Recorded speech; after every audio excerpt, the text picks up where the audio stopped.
2020 et Mabi 2020 Olingi Obanosala Batax formation ya Ophélie avec Protax Bazana Dallas benga bango na numéro oyo ozape na état mosusu partout na États-Unis okope koza formation Protax bazana expérience ya 14 ans na masolo ya taxe balobi oza leader d'opinion oza homme d'affaires oza na boutique oza na store oza pasteur okambaka lingomba Protax eko forme yo okosala bataxe na ndenge elongombani na ndenge ba norme okozala pe certifié Protax balobi bana mboka chintunga balobi bana mboka turo yo gagna Protax ya boye salamana noté. Vous êtes un pasteur, un leader, un business owner ou un entrepreneur, voici une opportunité pour vous de vous faire de l'argent en 2020. Protax Refund organise une formation pour des tax preparers partout où vous êtes aux États-Unis. Contactez-nous au 888 451 68 89. Merci, Rudy Mouton.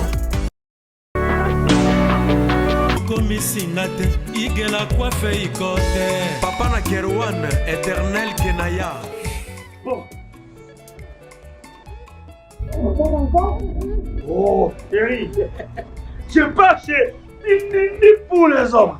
C'est aussi sexy pour les femmes. Dans ces cas, on y va. Oh. Ok. N'oubliez pas, c'est Bindou Biou pour les enfants. Eh ben oui, dans ces cas, on y va. Hugues la Coifficoté, votre salon de coiffure sur la Nationale 3 au pavillon sous-bois. Salon Hugues la Coifficoté. C'est aussi pour les femmes.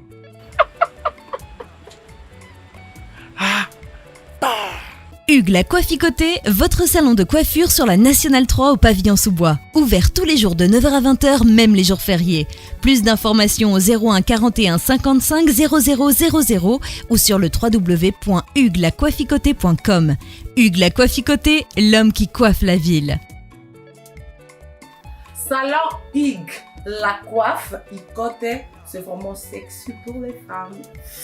Nous les hommes, on manque les mots. Pour les enfants, pitou-piou, il dort. Trop de nick-nick. Chikicha, chikicha, cha cha.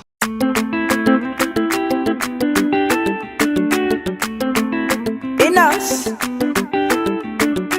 Docteur Jeff Njadi, les détas, don des dieux.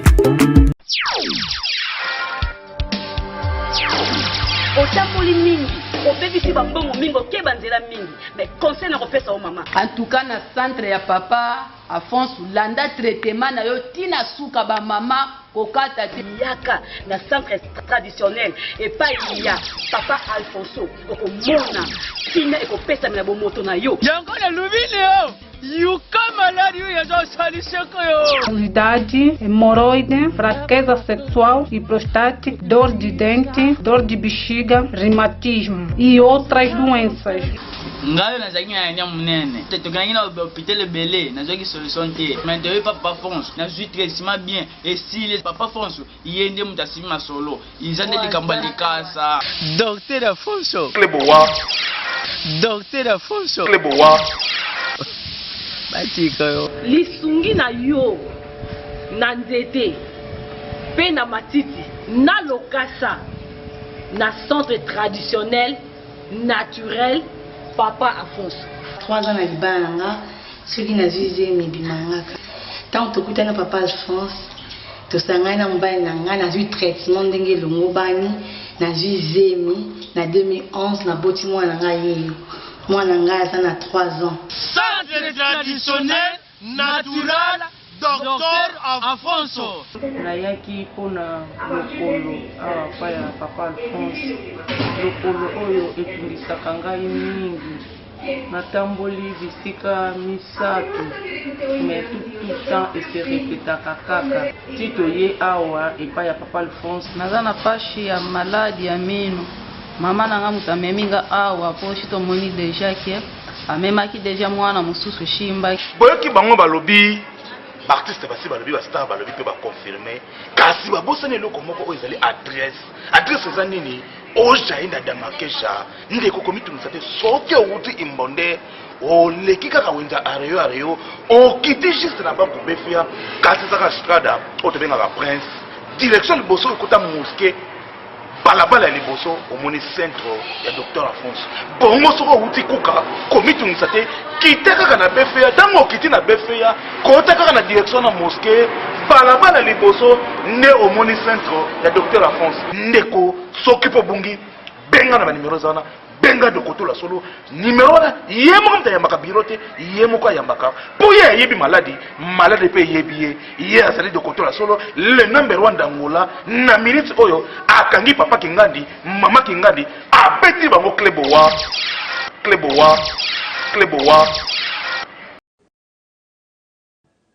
peuple congolais ya République démocratique du Congo bisika nyonso oyo tozali tolingi totombola maboko likolo po ete toyeba kobondela elongo na nsima ya kosala ba audio kosala ba video na ba chaîne ya YouTube kopesa ba message au Seigneur apesa pona mboka ko banda 1960 kino lelo tokoti na 2020 situation ya mboka eza kaka ndenge moko tozali kovivre kaka cercle vicieux ndenge bato ya mokili mosusu balobaka ke toza kaka au rond point ebele tozali kokota na kofinga na kotiola na kosilika mais solution ezali na kosilika na kotiola te tofingi ya ebele toregrete ebele totioli ebele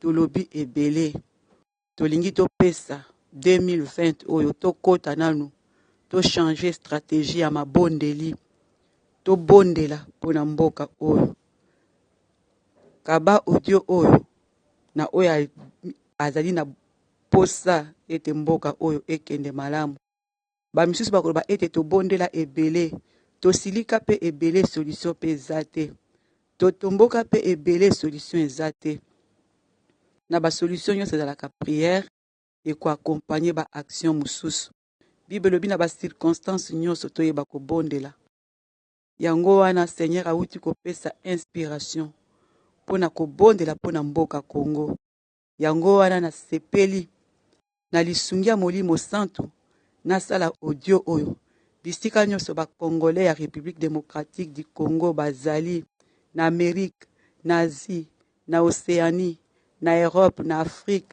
na ba voyage na ba mai na ba espace bisika nyonso na nzela ya ba train ya mituka ya ba vélo ya ba moto bisika nyonso Congolais ya République démocratique du Congo ozali ete totombola maboko tobondela pona mboka na biso nzambe ayeba kosala tozopusa na liboso ya trône ya grâce ya Yawe nzambe trône oyo ezingami na 24 veillard liboso ya trône ezali ba 7 mwinda na droite ya trône evandi l'agneau immolé Jésus Christ de Nazareth l'homme de Galilée oyo na hébreu babengi Yoshua Mashia ye oyo azalaki liloba na ebandeli akomaki nzoto na kati ya mokili oyo na libumu ya vierge abotamaki plus de 2020 eleki oyo Jésus kobotama na ye mokili mobimba eselebreka ezali ko célébrer ezali ko reconnaître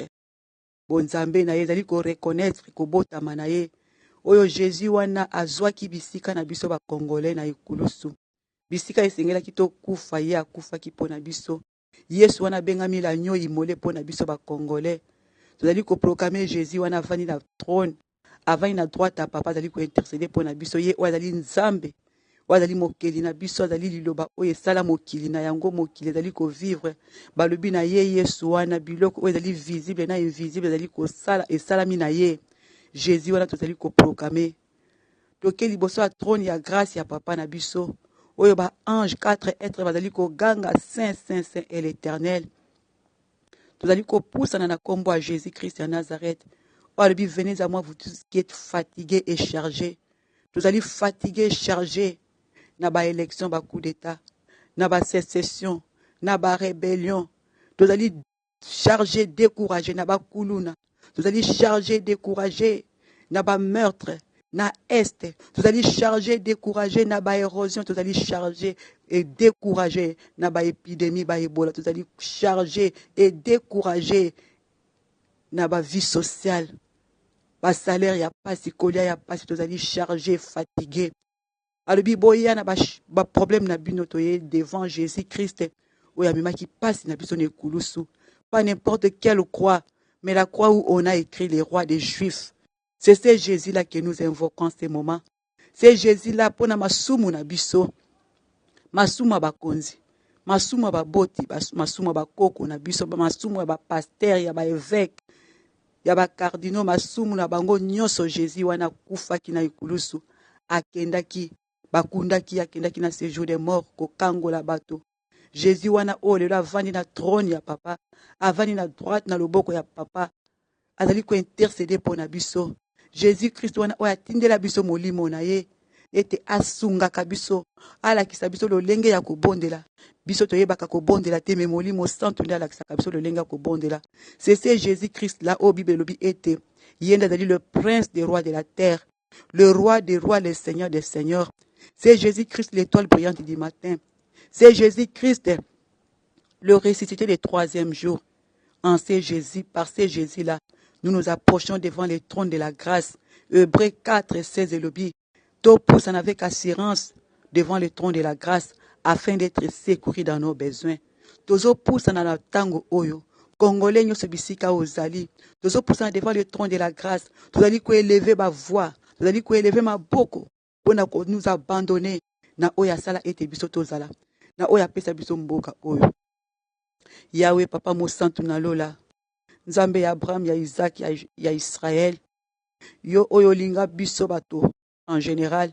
Pe olinga Congo na mboka Congo, olinga ba Congolais. Yo oyo pona mboka o Seigneur. Esaïe 18 azali koloba yango azali ko proclamer. Sophonie 3, 9, 10 azali koloba pona mboka oyo. Ya solo na kati bango babengi RDC to Zaire te. Me kolandisama ba caractéristique ya mboka na biso. Ezali ko confirmer ete Esaïe 18 alobaki pona mboka oyo. Merci po yo yebi mboka o Seigneur. To yebi ete bisika yo zalaka. Moyini alukaka abundisa yo. Me Yahweh papa, ndenge moyini abundisa yo na likolo alonga yo te. Obwaka ye na mabele. Tozali pe ko proclamer bonzambe na yo na kati ya mboka oyo. Tondimi ete bitumba oyo Satana salaka po ete alongola yo na bisika yo renyaka. Eko simba te po ete jamais Satana longa yo. Jamais balonga yo Seigneur. Bitumba ezalaka ya Satana kasi elonga ezali ya yo. Topesi yo merci po yo linga mboka oyo. Topesi yo merci po na mosala na Yesu ne kulusa kufaki po na biso ba Congolais. Topesi yo merci po na makila ya sopa ki po na biso ba Congolais ete makila na biso sopa na te. Topesi yo merci po na molimo santo na yo modie oyo tindela biso Seigneur. Merci po na makasi yo pesi biso. To lembi, to fingi, to choli, to yimi, to mirmire, to boyi ko sambela. Kasi solution monanité. Bible bina biso ete to bondela sans cesse. Bible bina biso ete to pousse avec assurance yango to ko pousse na komba Jésus. Yahweh yo lobi ete loboko na wezali mokusa ete kozanga ko pambola. Me masumu na biso nde kabola kabiso. Yahweh bisika masumu ya baboti, ya bakoko, ya bakonzi mboka, ba bakamba ba mboka, ba président, ba gouverneur, ba autorité politique, administrative, religieuse, ba autorité ecclésiastique, ba autorité nyonso coutumière ancestrale. Oyo basala tosengi bolimbisi na kombo na Yesu Kristo. Tobeli makila na yo Jésus Christ yeba ko effacer masumu na bango. Tobeli makila na yo Jésus Christ yeba ko effacer ba acte bango ba posa. Po yo lobi na kati ya Colossiens ba acte oto salaka ekondanaka biso ba acte oto salaka sans yo oyo to salaka contre maloba na yo ekondanaka biso. Tobeli makila na Yesu oyo bimaki na mutu ba corona ki nepine maboko makolo bakulaki kote ba persaki makila wana ekende ko effacer masumu ya ba autorité ya ba konzi ya mboka ya ba konzi ya ba groupement ya ba gouverneur ya ba président ya ba société ya ba ADG oyo nyonso ba pouvoir coutumier ancêtre nyonso basala makia na yo ekende koefface ba acte wana tozali kobela makia na Yesu racheter ba congolais racheter biso na oyo nyonso balivraki biso soki ba président ya o barenya na mboka oyo Jésus soki ba gouverneur soki ba chef coutumier ba chef religieux ba chef nyonso monde spirituel, balivraki Congo, balivraki peuple congolais, balivraki richesse, tobeli makila na yo Jésus Christ, et kende ko délivrer, oyo nyoso bango balivraki, tobeli makila na yo se kende ko couvrir mboka oyo, tobeli makila na yo Jésus kende ko futa makila ba congolais, oyo lobi ete, ceux qui motabomi moto, yo kosenga makila ya moto pa ya moto, ceux qui nyama bomi moto, yo kosenga makila ya moto pa ya nyama. Yawe makila ya congolais ezali kosopana po ete makila moko esopanaki ya mutu moko esopanaki Seigneur tobeli makila na Yesu kine kofuta bisika makila ba congolais ezali kosopana po ete Yesu nda akufaki pona ba congolais Seigneur tozali kobela kaka makila na yo Jésus Christ yo ozali le prince des rois de la terre makila na yo Jésus ekende kofuta oyo bazali kosokola mboka oyo kosokola ba congolais na malédiction na mauvais sort makila na yo Jésus kende kosala musala makila na yo kende kofuta makila na yo kende ko effacer makila na yo kende ko couvrir congolais pe mboka Congo et rendre biso invisible invulnérable inattaquable tobeli molimo na yo asala na kati esika oyo molimo santo mosungi mala musunga kamba orienter biso la kisa biso lolenge o tokoki ko bondela tobeli papa olatisa biso na bibundeli ya molimo oyo Ephésiens 6:10 ezali koloba Seigneur tozala invisible invulnérable inattaquable Yesu yo lobaki ete oyaki kopesa biso bokonzi o tokokanga na sena likolo bakangi o tokofunga na sena likolo bafongoli olobi bisika mibale misatu basangani na kombo na yo Jésus Christ l'homme de Galilée la nyo imole yo za elongo na bango na bandeko na ngai bisika nyonso tozali mibale misatu tozali ko élever ba voix Jésus Bible lobi ete Yoshua Mashia oyo aza kati na biso o tozali kotatwa na moma oyo aleki moyini satana oyo na kati ya mokili oyo oyo na kati ya bato batielaka ye motema po ete babebisa mboka oyo Jésus Christ que nous confessons en ce moment il est plus fort que le diable qui est dans ce monde il est plus fort que le diable qui arme les hommes contre cette nation, contre les Congolais. Ainsi, en vertu du pouvoir que Jésus-Christ nous a donné, nous prenons au nom de Jésus-Christ, l'homme de Galilée, les rois des rois, les seigneurs des seigneurs, le prince des rois de la terre. Celui qui ouvre, personne ne ferme. Celui qui ferme, personne n'ouvre. Celui qui élève, personne n'abaisse. Celui qui abaisse, personne n'élève. C'est Jésus-Christ-là qui dit un mot, la chose s'accomplit. C'est Jésus-Christ-là par qui toutes choses subsistent, les choses visibles et invisibles, les trônes, les dignités, les autorités. Tout subsiste en lui et pour lui et par lui. Nous prenons le pouvoir, l'autorité en ce Jésus-Christ-là. Ainsi, Seigneur, tu nous as révélé. Nous demandons à ce moment Jésus-Christ que tes... Oza na posa odefa mbongo ti ozela taxe na yo ebima et puis ozongisa ofuta mbongo wana benga biso mais déjà à partir le premier est commis déjà actif. Bana États-Unis, bana Dallas, bana partout dans le monde, ba professionnel na masolo à taxe après 14 ans d'expérience ba yeli susu na ndenge ya mukiti.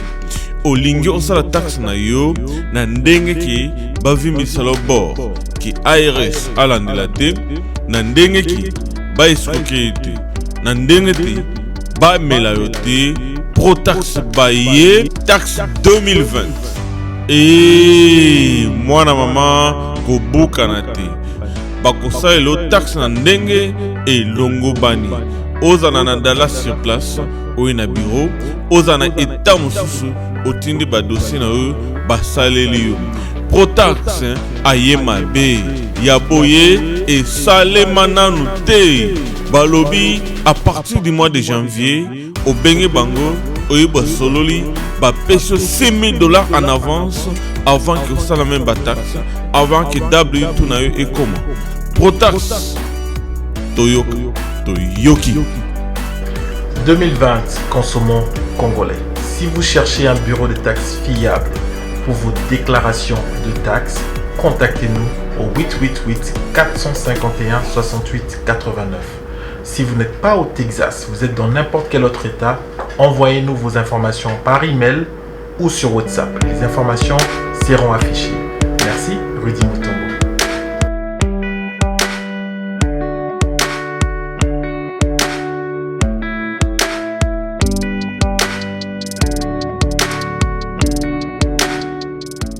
L'agence d'export et d'import Michelo Atlantic Shipping et bana ya Canada, bana ya USA, bomitungisa lisusu te.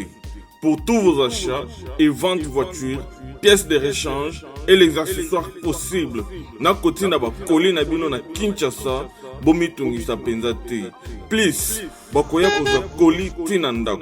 Pour tout contact, benga Michel Lukadi. Plus 1 508 371 60 43 USA na Canada. Pour la Kinshasa, benga na plus 243 89 551 30 38. Michelo Atlantic Shipping. Yaboye, bazu wapi.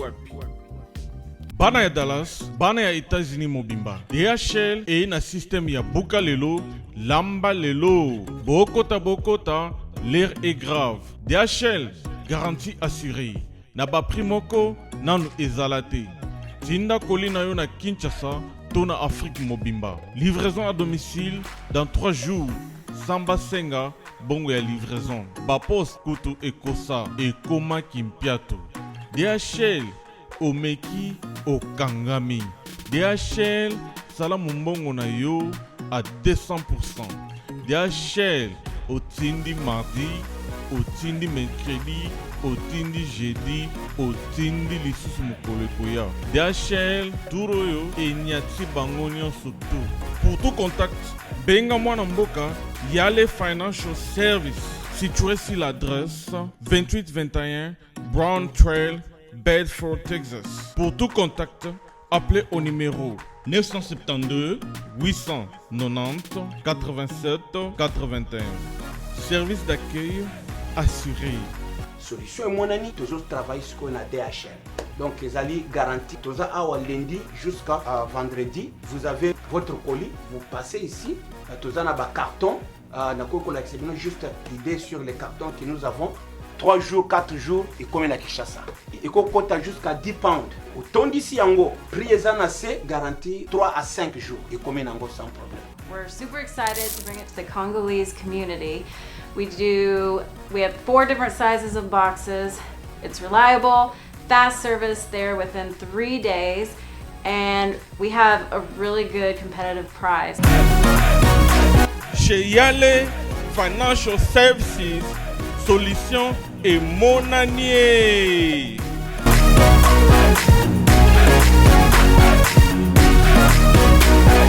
Les archanges prennent possession des 4 coins de notre nation, la RDC. Que la présence de tes archanges, l'armée céleste descende dans ces moments où nous sommes en train d'élever cette prière. Que ton armée céleste s'élève. Que les tourbillons s'élèvent, mon Dieu, pour disperser toute opposition, toute résistance au nom de Jésus-Christ de Nazareth. Seigneur, que toute communication avec le monde des ténèbres soit coupée par Jésus-Christ. Que ceux qui manipulent nos vies qui soient paralysés. Que tous les instruments du monde des ténèbres, mon Dieu, soient paralysés. Les caméras, les micros, les télécommandes, les télévisions, tous ceux qui voyagent, les avions sataniques, tout soit consumé par le feu de l'Éternel au nom de Jésus-Christ. Seigneur, nous remettons en ce moment tous les êtres humains qui soient sous ton pouvoir. Tout pouvoir t'a été donné, Jésus-Christ de Nazareth. En ce moment, Seigneur, tu n'as pas consacré la terre comme un enfer. Jésus, tu es venu dans ce monde. Le pouvoir t'a été donné dans ce monde, Jésus-Christ. Que tous les êtres humains soient en ce moment sous le pouvoir, l'autorité de Jésus-Christ, l'homme de Galilée. Nous anéantissons tout pouvoir maléfique, toute influence satanique qui peut agir en ce moment, soit annulé sans effet. Père éternel, tu viens de nous révéler que nous puissions élever cette prière. La prière que nous élevons en ce moment, selon l'orientation que tu nous as donnée par Jésus-Christ. Nous venons en ce moment, nous désengageons la RDC, la République démocratique du Congo. Nous désengageons le peuple congolais. Nous désengageons toutes les provinces de la RDC, les anciennes provinces, la province du Congo central, la province de Kinshasa, la grande province de Bandundu, la grande province de l'Équateur, la grande province de Kasaï, la grande province de la province orientale, la grande province de Katanga, la province du Nord Kivu, Sud Kivu, Maniema. Nous désengageons la RDC avec toutes ses richesses du sol et du sous-sol, tout son espace.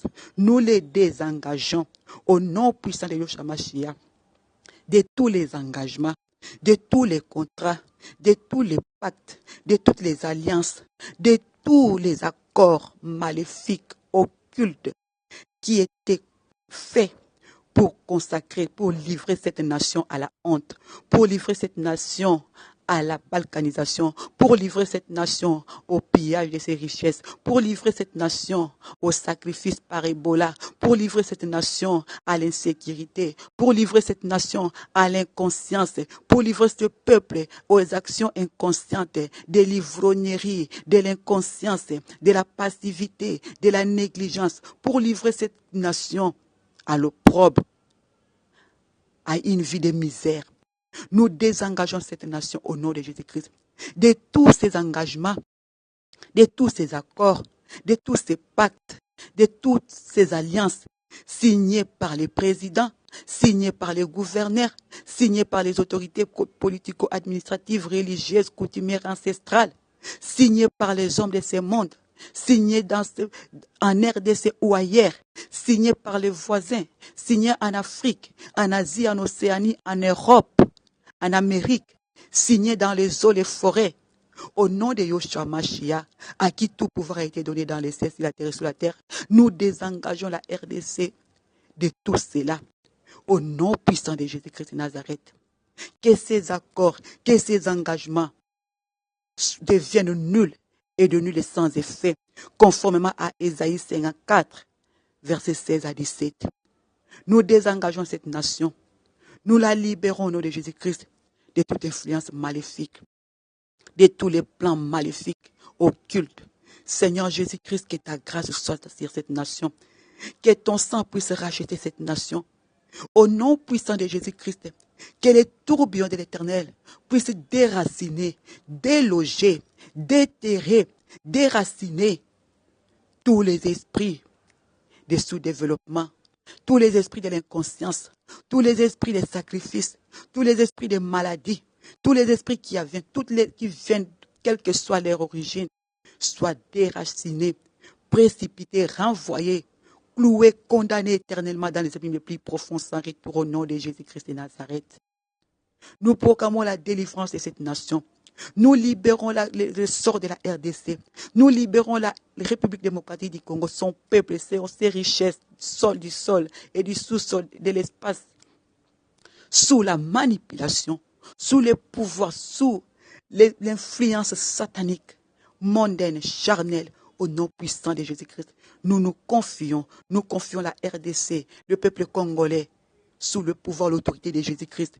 Que toutes les lois qui régissaient cette nation, les lois maléfiques, les lois qui détruisaient, qui volaient, qui tuaient cette nation, la conscience de ce peuple, que toutes ces lois-là soient abrogées au nom de Jésus-Christ. La parole dit en nous qui croyons en Jésus-Christ, nous sommes héritiers de Dieu et co-héritiers de Jésus-Christ.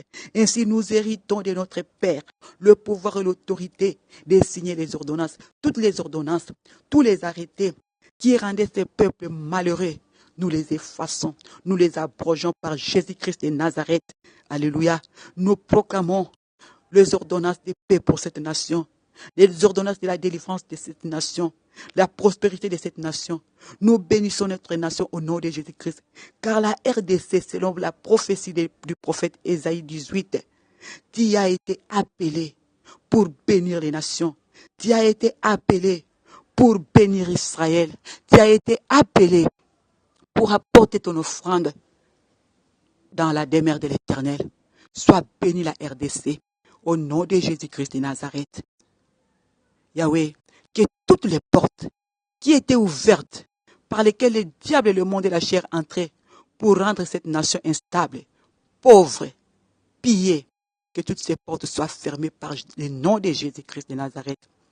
Père éternel, nous venons parce que ta parole dit, bénissez ceux qui vous bénissent, car c'est à toi la vengeance et la rétribution. Père, bénis mon Dieu, mon roi, ceux qui n'aiment pas cette nation. Bénis, mon Dieu, les 9 provinces, les 9 pays voisins de la RDC. Yahweh, s'il y a ces nations voisines de la RDC qui n'ont pas d'espace terrestre et qui envient, mon Dieu, mon roi, un espace de la RDC, Seigneur, donne à ces nations la sagesse, la paix. Libère ces nations sous l'influence maléfique de vouloir le mal de cette nation. Soumets-les, mon Dieu, mon roi, à ton autorité. Jésus, donne-leur la sagesse d'élever des gratte-ciel, de construire, mon Dieu, mon roi, des immeubles afin de mettre, mon Dieu, les troupes, mon Dieu, de leur population, au lieu de venir, mon Dieu, déstabiliser cette nation. Donne-leur l'intelligence, la sagesse. Seigneur, être grand, la RDC n'est pas seulement la première nation mondiale qui est grande. Il y a des nations aussi grandes que la RDC, mais qui vivent dans la paix. Ce n'est pas une raison, mon Dieu, mon roi, que parce que la RDC, mon Dieu, est grande, qu'elle doit être balkanisée. Seigneur, donne l'intelligence à ces gens-là. Donne-leur la paix, Jésus. La paix de développer leur nation, même avec l'eau, même avec la petite richesse qu'ils ont. Amène-les, mon Dieu, mon roi, à faire des contrats justes. Parce que les richesses que tu nous as données, nous n'allons pas les consommer seuls. Nous n'allons que les consommer avec les partenaires, mais qu'ils viennent par les grandes portes. Oh Jésus-Christ, libère, mon Dieu, mon roi, ces gens, ces hommes, mon Dieu, qui sont nés des femmes. Ces hommes, mon Dieu, mon roi, qui sont nés, mon Dieu, par l'homme et la femme.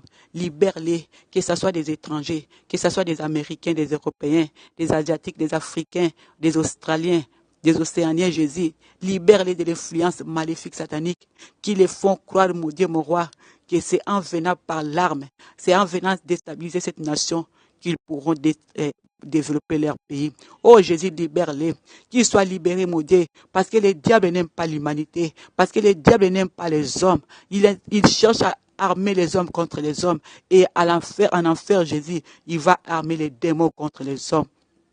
Il va se moquer des hommes qui se sont détruits eux-mêmes. Oh Jésus, délivre ces hommes qui sont manipulés par les diables, influencés, Jésus, pour vouloir le mal de la RDC. Délivre-les de l'influence maléfique, Jésus-Christ. Délivre-les, l'homme de Galilée. Délivre-les, Seigneur. En Arabie Saoudite, mon Dieu, les hommes ont fait, mon Dieu, des îles artificielles.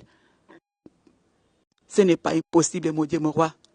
Oh Jésus, nous renversons tous ces raisonnements de croire, tous ces raisonnements qui s'élèvent dans le monde, de croire que c'est dans l'insécurité de cette nation que les autres nations pourront être développées, qui croient que c'est en balkanisant cette nation qu'on pourra faire le trop des populations. Oh Jésus, nous renversons ces raisonnements-là, ces raisonnements qui sont diaboliques, ces raisonnements qui ne coïncident pas, mon Dieu, avec la réalité du monde. Nous renversons ces raisonnements, mon Dieu, de croire, mon Dieu, mon roi, que l'instabilité de la RDC, mon Dieu, la balkanisation de la RDC pourrait, mon Dieu, mon roi, contribuer au développement des autres. Nous amenons leurs pensées captives à l'obéissance de Christ Jésus, qui veut la paix de cette nation. C'est Jésus-Christ à qui la RDC a été confiée. On a proclamé Congo pour Christ. Oui, cette nation appartient à Jésus-Christ. Nous renversons tous ces raisonnements qui s'élèvent dans la tête des méchants qui cherchent l'instabilité de cette nation. Oh, nous amenons leurs pensées captives, que leurs genoux fléchissent devant Jésus-Christ. Leur langue confesse que Jésus-Christ, qui aime la paix de cette nation, est Seigneur à la gloire de Dieu le Père. Oh, la paix de Jésus-Christ, Seigneur. Seigneur, donne-leur l'intelligence. L'intelligence, Jésus, des petites nations, Seigneur, qui n'ont pas d'espace terrestre. Ils ont des espaces, mon Dieu, aériens. Comme la Belgique, Jésus, qui n'a pas une grande nation, mais qui a élevé des immeubles. Oh Jésus, fais cela pour des autres nations. Fais cela l'homme de Galilée, afin que la paix règne dans cette nation. Nous bénissons, mon Dieu, mon roi, cette nation, le peuple congolais, partout où nous sommes. Mokili tokuti bisengo pepasi, mokili tokuti kimia pebitumba, mokili tokuti bomoi pekufa, totuna na yawe mokeli ya bomoi, mituna totuni biano na Biblia. Ésaïe 54, 16 à 17.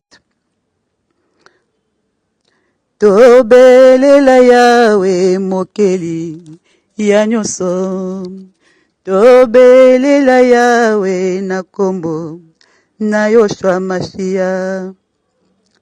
Yawe yo mokeli ya milimo tokutya wanase. Yawe yo mokeli ya bomoi tokutya wanase. Yawe yo mokeli ya bomengo tokutya wanase. Likolo ekosakola bonzambe na yo mokeli. Mabele ekobelela goluna Yawe mokeli.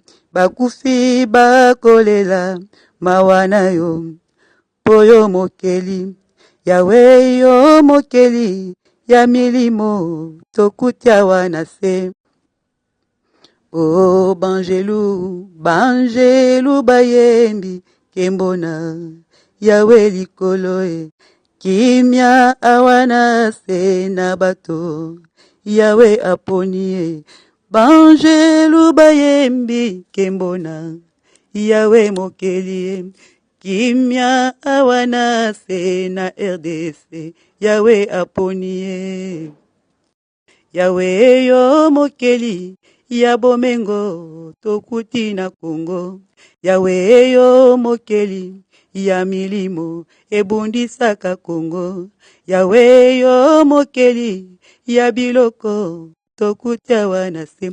Likolo ekosakola bonzambe na yo mokeli. Mabele ekobelela ngoluna Yawe mokeli. Bakufi bakolela mawana yo poyo mokeli.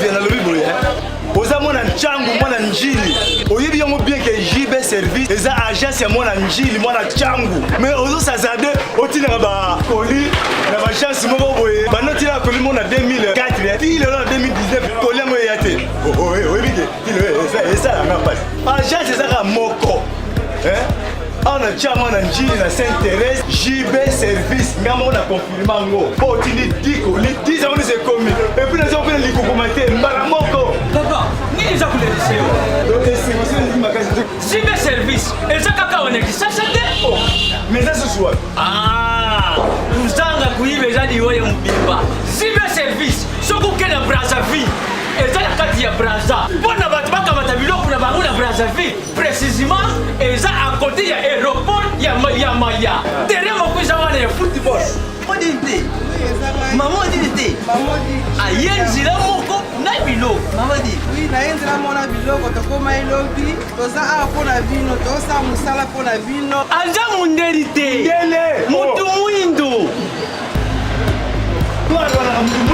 azali congolais lokula yo na ngai azali mutu mwindu me makila mundele José Bayila yango moni JB service mikolo ibatu bazolubaka leka papa foideleo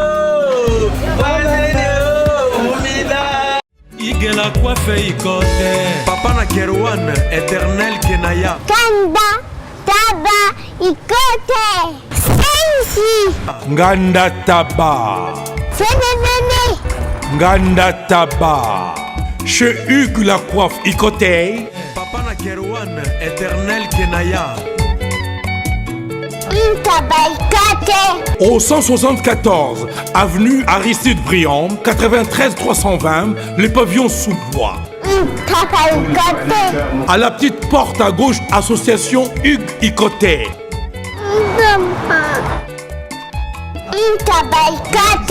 01 41 55 0000 Ntaba Ikoté. Onyokwamaki osufraki abus de confiance na famille okokaki kotonga ndako te. Eh oui, voici la solution. Fini les tracasseries.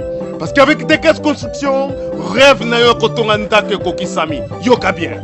Dekes Construction, entreprise moko spécialisée, expérimentée na construction ya ba immeuble, bâtiment, maison, bandako ya ndenge nyonso okoki kotonga ngo na Dekes Construction. Ata ozangi terrain, ata oza na projet ya kosomba ya kobongisa po ya koluka ndako, Dekes Construction ezali spécialisé na matière wana. Olingi kobongisa immeuble na yo, olingi kobongisa ndako na yo, olingi pe kotonga ba immeuble quartier mobimba, eza spécialité ya D4 construction, contactez biso. Sans serveur, na D4 construction, toujours na ba architecte, na ba ingénieur, on va aller très qualifié koleka pona kotongela yo ndako oyo ezali ekotikala immortel, inoubliable. Oh yes.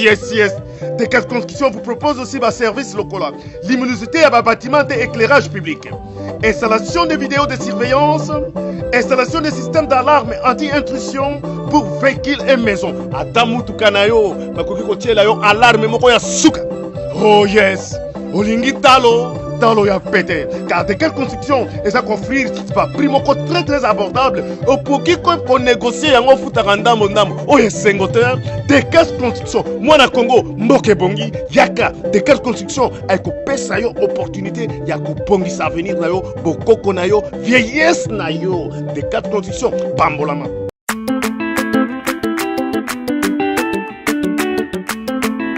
Enas Docteur Jeff Njadi, les déca, don des dieux.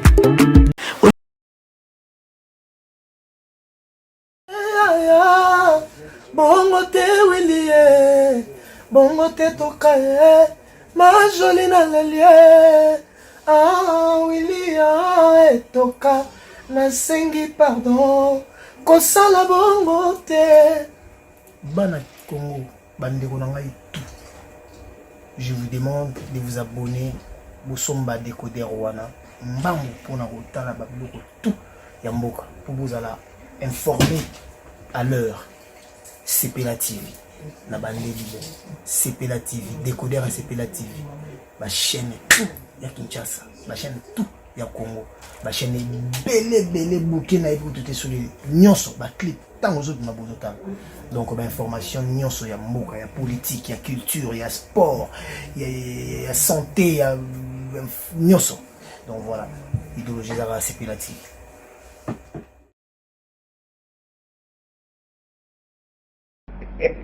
Awa suite fait ya maladi nyonso yoka mwali solo awa epa papa Alphonse solution ezali ngai mama na bino nazalaki na pasi na bana olala pongi te bensomni l'air nyonso hémorroïde ebimisa bapota mpenza ti na liboso ya biso basi na boyokela ngo soni te po eza maladi elieki ngai na kati ebimi ti na libanda ti na mosopo ya biso basi kolala pongi te mokosa koswa mais 3 jours kaka nazwi bido kaka moko na melaki ya papa Alphonse wana bakiti ya bokoko nazwi déjà solution nakomi kolala pongi nakomi kolia bien nausée esili koswa mpe esili mbala moko. Donc solution ezali soki moto azokosa bino bakokokosama te yaka soki oza na pasi ya maladi lokola ngai nazalaki yaka okozwa solution okobika. Oyo eza ndeko na nga mwasi toye na ye awa po oyo eza ataki ya thrombose. Totamboli deja mwa mingi ake babisika mosusu azwi mpena lobiko te, yango toye na ye awa tomoni ke bapesi ye bakisi tokei ntango tozonga tolingi ke topesa témoignage ya malamu. nakomisi nzambe po nga nazwa maladi ya mokusa nazwa maladi ya mokusa ekokisila ina ne na 7 mois nazotambola natomoni luwana mobimba bana bebisi mbongo na mimba za Kongo eloko moko te nazongi liso Rwanda kokozonga nazonga Rwanda naye okutana na papa Alphonse bakitanga batraitement yango traitement oyo napesi eza kopesa ngai yango ekosinga yango nakomisa mpoza nzambe kasi ya papa Alphonse kani epesa maringuya okoneka makiyela ebakisama na likolo. Centre traditionnel naturel Docteur Alfonso 100% naturel. E o segredo das folhas